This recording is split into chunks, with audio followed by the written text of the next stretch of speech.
Incoming bracket! What's going on, everyone? So welcome to my latest video. This is obviously my top 10 worst movies of 2022.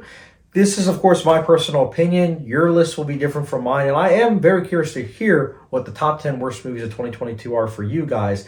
But I've seen over 100 movies of 2022, and I know I'm filming this rather early. I'm filming this on December 10th of 2022. I know there's 3 weeks left of 2022, but truth be told, all the other movies that are coming out in December, I don't see any of them being like, oh, this is terrible. Like The Whale, Babylon, Avatar 2, none of those movies I see being terrible. In fact, a lot of them potentially are going to make my top 10 list just because of the directors and everything. Again, haven't seen them yet, but I'm just saying there's more likely a chance for them to be on my top 10 best movies of 2022 than worst. So that's why I'm filming this early. And I gotta say, 2022, it was an interesting year for sure. There were a lot of movies I was disappointed by, and some of those were pretty darn close to making this list. But I'm going to be giving you guys my dishonorable mentions, 5 of them. Then I'm going to be giving you guys 10 to 1 being the absolute worst movie of 2022 that I've seen. Of course, my opinion. So,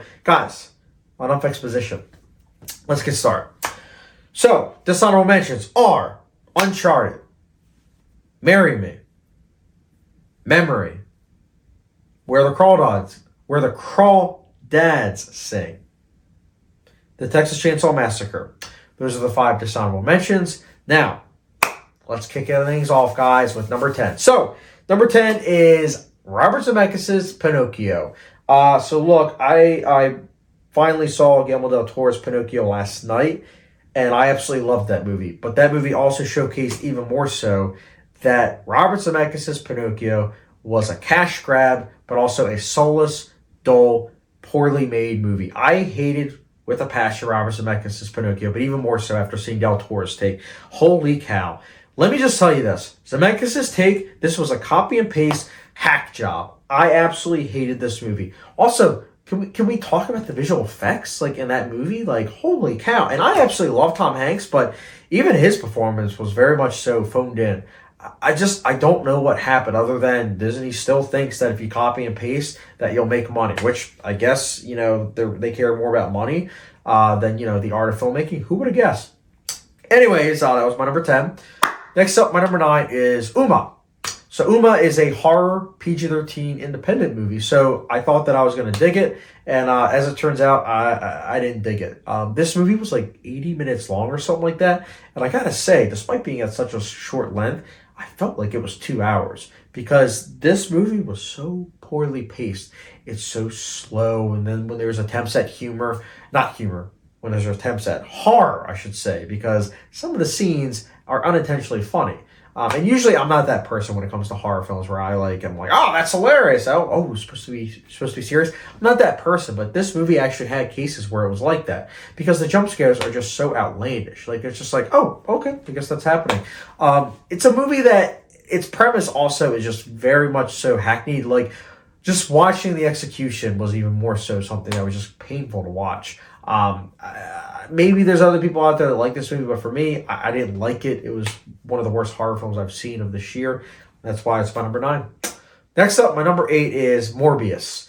So, just going to be honest with you guys. Today I saw Black Adam, which I really didn't like. And then Doctor Strange 2 and Thor 4 were all movies that were very close to making my dishonorable mentions list. But Morbius, my goodness, this is easily the worst superhero movie I've seen of 2022. This was really, really bad. It wants to so bad be Batman Begins, but it has visual effects that are unfinished, humor that really doesn't work, dialogue that is just laughably bad, honestly. And I think the worst offender, though, of this is that not only does it want to be Batman Begins so much, it actually does so in a way where it's like, okay, we're just going to lift the score from Batman Begins, put it in this movie. We're also going to have it be where, he chills with vampires, but it's utilized in a way where it looks like it's bats. I'm just saying, like, no. And I guess it's like, oh, well, it's vampire bats, so it's okay. But it's like, no, just no, stop. So yeah, Morbius is number 8. Next up, we have number 7, which is the Munsters. Rob Zombie's the Monsters, I should say. So this was the final nail in the coffin where I've realized that I'm not a fan of Robert Zombie. I really don't. Like, Robert Zombie, I don't like. And I know I'm saying Robert, and I apologize. I should say Rob Zombie. But, like, dear Lord in heaven, like, I really don't like his directing. And I thought maybe it was just because, like, you know, he does those, you know, R-rated grindhouse movies, and that, you know, maybe it was, like, one of those things where I just wasn't a fan of his style, if you will, in terms of those movies. But watching The Munsters, no, I just don't like his style in general, because this movie, The Munsters, was a PG movie.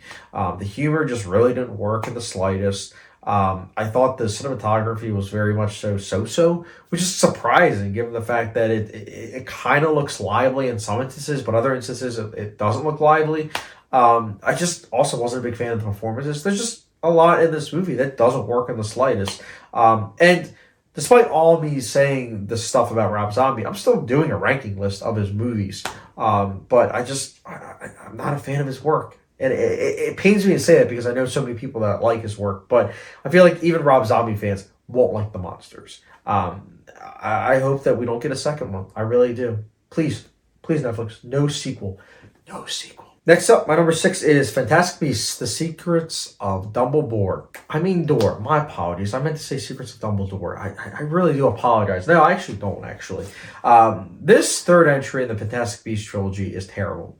It makes the first one look good. And I'm saying that as someone that has the opinion of the first one is not good in the slightest, and the second entry is disappointing, but still not good. But this third one, holy cow, what a snooze fest. It is 2.5 hours, but it feels like I'm watching Gone with the Wind in terms of its length. Like, I couldn't believe how the only real secret of this movie is Dumbledore's sexuality, which, by the way, I wanted to mention, that question, if it was a question for really anyone, was answered within 5 minutes of the movie. So the rest of the movie that you're watching, things just happen because, characters do things just because.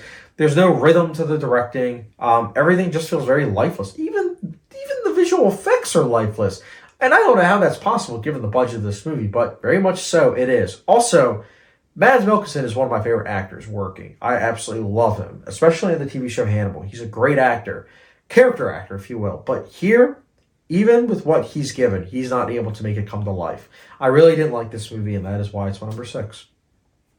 Next up, my number 5 is The Bubble, which is Judd Apatow's latest movie. And The Bubble makes Fantastic Beasts 3 look good. I'm not even kidding. The Bubble is essentially a little over 2 hours of actors attempting to be funny with a bunch of improv dialogue that doesn't work, and filmmaking that is even worse, in my opinion. Like, don't get me wrong.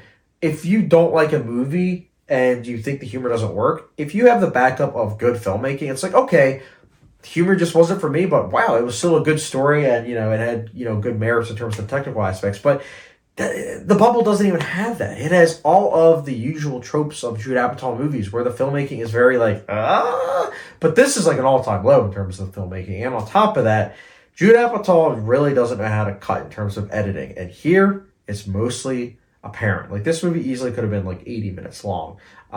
Even then, it probably would have felt long, though. But it wasn't well edited. The pacing, the tone was very inconsistent, per usual of an Apatow production. It has all the worst tendencies of Apatow on screen with none of the good tendencies that we've seen before in like the 4-year-old version. So it's a shame, but that's why it's my number 5. Next up, my number 4 is Blacklight. Speaking of all-time low, Blacklight is the all-time low of Liam Neeson. You thought Taken 3 was lazy? Or Taken 2? Watch Blacklight. This is essentially like an action pure flicks movie. I'm not even kidding. This movie has a lot of surprising politics on its mind. And, you know, I mean, for me, I don't mind. But if you have it where it's like it's done in a way that is very heavy-handed and also done in a way that just doesn't work in the slightest, like this movie, it just becomes a chore to watch. And it's like, oh, well, maybe the action's good. No, the action's worse, honestly. The action has it where it's like you can tell that there's a stunt double throughout all the action. And I'm saying that as someone that also noticed not only that there were stunt doubles and everything, because it's Liam Neeson and he's old, which is understandable. He's old, so he needs stunt doubles. But the way that was shot, it was all herky-jerky. It was like Michael J. Fox filmed it. And it's like, I thought we were done with this. I really did. But here we are. 2022, we have Blacklight, a movie where they just have every single action scene, shaky camera work, so you can't tell what's going on. And then when you can tell what's going on, politics are so misguided. I mean, dear Lord in heaven, like, have we really reached this point of action cinema? Like, I guess we have. Blacklight, I didn't like it. It didn't do well at the box office, so I'm assuming most people haven't seen it. But, yeah, Blacklight, I hate it. And that's why it's my number 4. Next up, my number 3, it's the opposite of Blacklight in terms of nobody saw it. My third one, everyone saw. My number 3 is Jurassic World Dominion, the third and hopefully final entry in the Jurassic World series and the 6th entry in the Jurassic Park franchise. Now, this entry, they did bring back the original characters of the Jurassic Park movies, and it's like, oh, that will maybe make it better than the second one. Somehow, no. In fact, somehow it's worse than the second one. For those of you who don't know, I absolutely hated the second Jurassic World, but Dominion, I hated even more so. 2.5 hours, again, feels like 4 hours in this entry. Similar to Fantastic Beasts, the third entry. Like, holy cow. Jurassic World Dominion has, where the dinosaurs are in the background. And whenever we see the dinosaurs, the main character, actually, no, not even just the main character. All the characters are, like, using their hands like it's the Force to, like, stop dinosaurs from going after them. And I'm just like, okay, I guess we got time for this. Okay, maybe there's other interesting things going on. Oh, no, there's a locust subplot. Maybe that could be interesting, but the actual execution is like, oh, okay, like the villain motives. Oh, okay, like that makes no sense. A lot of things just happen. They happen, and it's like you as an audience member just have to accept it. Humor doesn't work. Cinematography, very bland looking. Visual effects, some are good, some not so good. Action scenes, wasn't invested in the slightest. Please be the last entry. Also, I wanted to mention this. How do you make Jeff Goldblum dull? How? Somehow, the directing did it with this movie. Did not like this. This was terrible. This was truly terrible. That's why it's my number 3. Now, the next 2 entries, it would be interesting to talk about. Here we go. Well, let's go with number 2. Next up, my number 2 is 365 Days This Day, which is on Netflix. It came out, I believe it was April. And I kid you not, when this movie came out and I saw it, I said to myself, as well as wrote in my review on Letterboxd, that hands down, this is going to be the worst movie of 2022. I don't see any movies beating this in terms of being the worst movie of 2022. It is, genuinely speaking, just a music video of people on vacation doing things, and it happens to also be that they have sex sometimes and that there is melodrama. There is absolute vanilla-ness of a fling in this movie. Like, it's a movie that's similar to the 50 Shades movies. It thinks that it's being very sexy, but it really isn't. It just very, very, very vanilla. And the sex scenes also have it where there's just music going on, and it's like, it feels endless, to be honest. Like, there is no artistic merit to this movie whatsoever. I could see maybe this being the type of, like, movie night where people, get their favorite alcohol together and, watch it and be drunk while watching it. But that's the only way I can see people actually enjoying this movie. Everyone's different, so if you enjoy this movie, then it's your opinion. But, this was a chore to get through. And as you heard, this was my number 2. So somehow there was a movie that was worse. And that's my number 1. So, a little bit of backstory. The month of August, I was going through the Netflix list of all the movies that were coming out. And I saw that there was my number 1. My number 1 is The Next 365 Days. That's right. I was flabbergasted to realize that there was a third entry in the 365 Days coming out. Like, I was like, are you kidding me? The second 365 Days came out April. And 4 months later, we're already getting the third entry. Then, upon research, I found out that they shot the 2 entries back to back. So I was like, oh no, you've got to be kidding me. And I said to myself, well, maybe it's a little bit better. Maybe it's a little bit better than the second one. Maybe it doesn't have, that outrageous shootout, like maybe it's not going to top that. Because that ending of that second one was awful. But you know what? The third one, it's like, no, that shootout never happened. Like, no. It's like, what? Somehow, all of the worst tendencies of 365 Days got worse with each movie. This third entry, I dare say, is not even a movie. It is a vacation trip. It is the most guilty of the 3. hands down.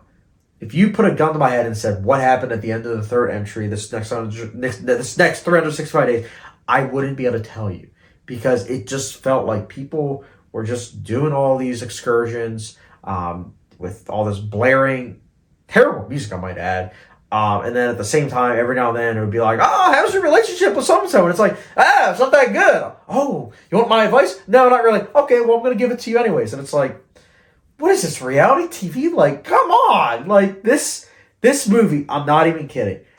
I don't see another 2020s movie being worse than it. I really don't. If there is, God help us all. But dear Lord, this was atrocious. Please stop this franchise. I don't want a fourth, a fifth, a sixth. I don't want it.